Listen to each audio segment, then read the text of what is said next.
Դիանա Գրիգորյանի «Գոյամարտ» սերիալում վերջին զարգացումները հերթական անգամ ապացուցեցին, որ այստեղ ոչ մի երջանիկ պահ ամբողջական երջանկություն չի լինում։ Այնինչ երկար ժամանակ թվում էր կասկածելի ու անորոշ, կարծես իրականություն դարձավ, Մանանի ու Գրիշոյի հարսանիքը տեղի ունեցավ,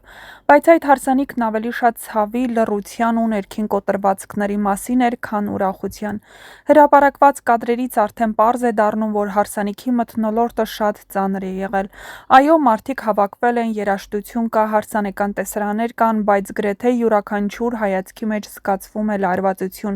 եւ ամենացավոտ մանրուքն այն էր, որ Մանանի եղբայրը ներկա չէր։ Սա պարզապես բացակայություն չէր, սա խորը վիրավորանքի, չասված խոսքերի ու փլուզված ընտանեկան կապերի խորհրդանիշն էր։ Պատկերացրեք Մանանի հոգեվիճակն այդ պահին, նա կանգնած է հարսի զգեստով, եկեղեցու դիմաց, կյանքի ամենակարևոր օրերից մեկին, բայց իր կողքին չկան մարդիկ, որոնց ներկայությունն ամենաշատն էր ուզում զգալ։ Չկա Լեոն, չկա Դավիթը, չկա այն ընտանեկան ջերմությունը, որի մեջ նա մեծացել է։ Եվ դա շատ ծանր հարված է Մանանի համար, նույնիսկ եթե արտաքինից փորձում է ուժեղ երևալ, որովհետև ինչ էլ լինի, նա սիրում է իր եղբայրներին։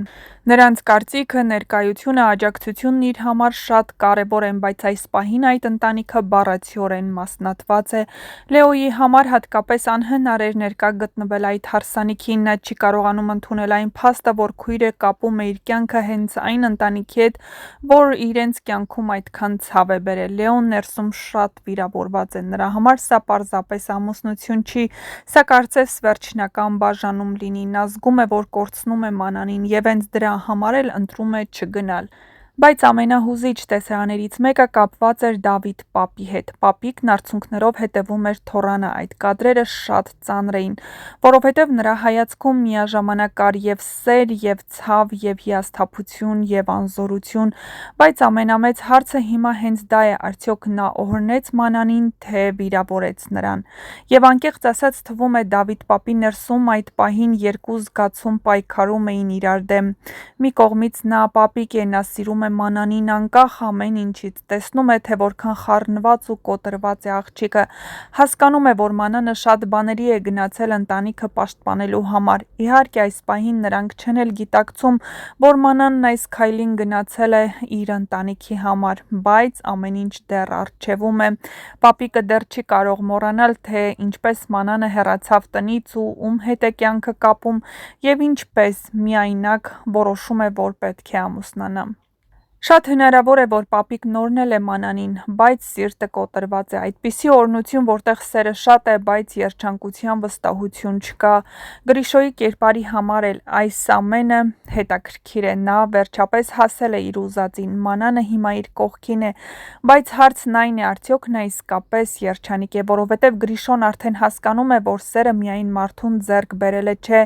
Մանանի սիրտը լիովին հանգիստ չէ, նրա հոգին դեռ կապված է ընտանիքի հետ, իր եղբայրների հետ, իր անցյալի հետ։ Եվ Գրիշոն դա շատ լավ զգում է։ Շատ հետաքրքիր է նաև, որ հենց այս հարսանիքի ֆոնին սկսում է ավելի ակտիվ զարգանալ Լեայի գիծը։ Լեան վերջապես ուղիղ ասում է Հունանին, որ արդեն գիտի Ավոն Լեոյի հորեղբայրն է։ Սա չափազանց կարևոր պահ էր, որովհետև Լեան արդեն ոչ միայն լսում է ինչ-որ պատմություններ, այլ սկսում է իրար կապել փաստերը։ Նա հասկանում է, որ իրենց ընտանիքների միջև սովորական թշնամություն չի եղել, այստեղ շատ ավելի մութ անցյալ կա։ Եվ ամենակարևորը, Լեան սկսում է հասկանալ, թե ինչու էր Հունանն այդքան կատաղած Լեոյի ու իր հարաբերությունների պատճառով։